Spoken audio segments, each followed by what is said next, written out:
Welcome to this explainer on the Scratch Blueprint. Today, we're going to unpack exactly how to capture the single scarcest resource on the planet to build your business in 2026. Look, you might have a truly disruptive idea, you've got the capital, and you absolutely have the drive to execute it. But here's the thing, the rules of the game have fundamentally changed. A great product or a flawlessly coded service, that's no longer enough to guarantee success. In fact, nowadays, it barely gets you a seat at the table. We literally have to engineer for human attention before we ever engineer for functionality. So we're going to dive right into the deeply psychological mechanics of the modern attention economy and show you exactly how to design your business model to actually thrive within these new, honestly pretty ruthless constraints. All right, here's a quick look at how we're breaking this down today. First up, the attention economy. Then, we'll tackle the enemy, cognitive load. After that, we've got the attention funnel blueprint. And finally, we'll wrap up with the essential rules for 2026 survival. Let's get right into it. So, Section 1, the attention economy, and the whole concept of information versus attention. Check out this quote. Nobel laureate Herbert A. Simon famously predicted this decades ago, all the way back in 1971. A wealth of information creates a poverty of attention. Notice how absolutely perfectly his phrasing defines our hyper-saturated world today in 2026. Honestly, his words are infinitely more relevant right now than the day he actually spoke them. I mean, consider this staggering reality. Humanity generates roughly 328 million terabytes of data every single day. That's just an astronomical amount. Our brains simply haven't evolved to process even a fraction of that input. And because of this massive overabundance, information itself has totally lost its premium value. It's become completely commoditized. Instead, what we've engineered is a true poverty of attention. Human focus, that precious, super finite bandwidth, that has become the single most valuable asset on the global market. Attention is the new currency. If you can't earn it, you can't earn your business. And look, this isn't just some catchy marketing platitude, it is a hard balance sheet metric. Over the last decade or so, customer acquisition costs, or CAC for short, have absolutely skyrocketed. And why? Because the competition for a user's screen time is literally absolute warfare right now. You aren't just competing with your direct business rivals anymore. You're going up against Netflix, influencers, relentless group chats, and the 24/7 global news cycle. Because we are all drowning in content, psychological engagement absolutely has to be the bedrock of your business model. You've got to prioritize capturing intrigue before you write a single line of code, or draft a business plan, or even design a prototype. In this attention-scarce world, being heard is the mandatory prerequisite to being bought. Moving on to Section 2, the enemy, cognitive load, and exactly why overwhelmed brains just shut down. Okay, so let's define the villain here. Cognitive load is the total amount of mental effort being used in your working memory at any given time. I always tell people to think of your user's working memory exactly like a computer's RAM.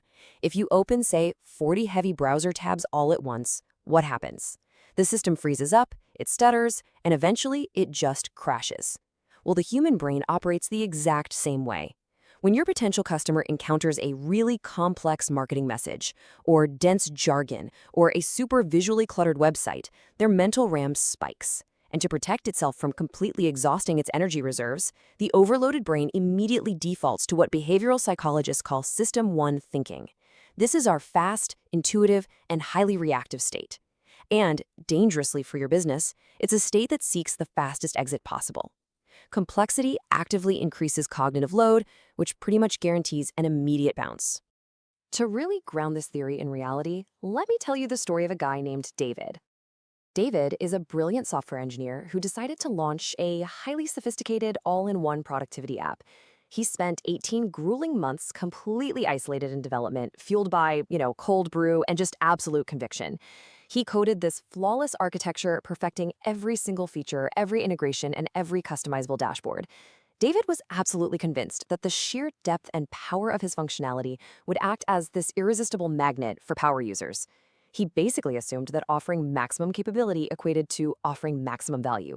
But his fatal flaw? He treated his users like rational computers rather than easily exhausted human beings.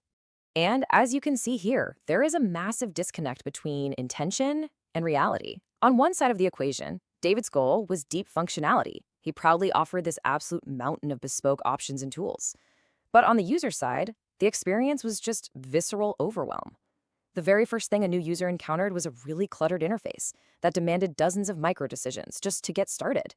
They were hit with a lengthy, mandatory onboarding process. So David's core value proposition was completely buried beneath the cognitive weight of his own ambition.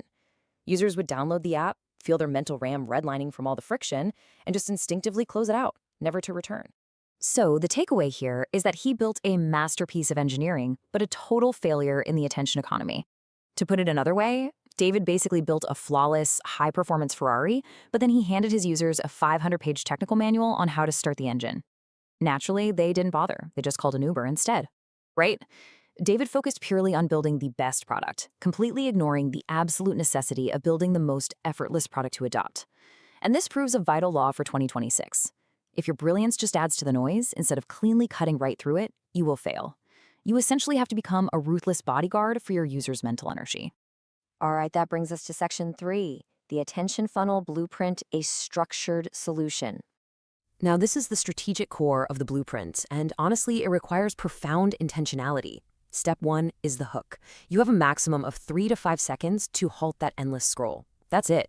This requires striking visual contrast, maybe an unexpected statement, or a direct challenge to their assumptions. If you don't win the hook, the rest of your business functionally doesn't even exist. Step 2 is the value exchange. Right here, you must deliver an immediate hit of utility or insight, all while keeping cognitive load as close to zero as possible. We're talking simple language, bold typography, extreme clarity. And finally, step 3 is convert. You've got to guide them to the next action with radical simplicity. Think about the difference between a one-tap Apple Pay button versus forcing a user to manually fill out a 10-field checkout form. One is a frictionless glide. The other is a literal cognitive wall. Your entire funnel must be designed to feel like a downhill sprint. Finally, let's hit section 4, rules for 2026 survival and our actionable takeaways. Let's quickly unpack these 3 golden rules for survival because they do require some serious discipline to execute. First up, master the one-sentence value proposition. If you cannot explain exactly what you do and why it matters in under 10 words, your messaging is way too muddy. Take Stripe, for example. Payments infrastructure for the internet. Boom. It costs the brain literally 0 calories to process exactly what they sell. Second, prioritize thumb-stopping content. This actually means reversing your workflow. Plan your marketing hooks and your core messaging angles way before you finalize your product features. Attention is not an afterthought. It has to be the genesis of the design. And third, build for effortless consumption. You need to audit every single touch point of your business, your landing page, your emails, your checkout, under the strict assumption that your audience has 0 patience, minimal energy, and 50 other tabs open competing for their gaze. I want to leave you with a crucial self-test today. Just read this with me. Is my message clear enough to be understood in under 5 seconds? Look really critically at the business idea you're developing right now, or at the way you present your current venture online. Strip away your emotional attachment to the product for a second, and try to view it through the eyes of an exhausted, endlessly scrolling consumer. Are you demanding they work to understand you, or are you serving them clarity on a silver platter? Starting a business in 2026 is, at its absolute core, a psychological game of energy management. If you can't definitively answer yes to this question on the screen, your customer's overloaded brain has already moved on to a competitor. So, knowing what you now know about cognitive load, how are you going to rewrite your message today to win back their attention?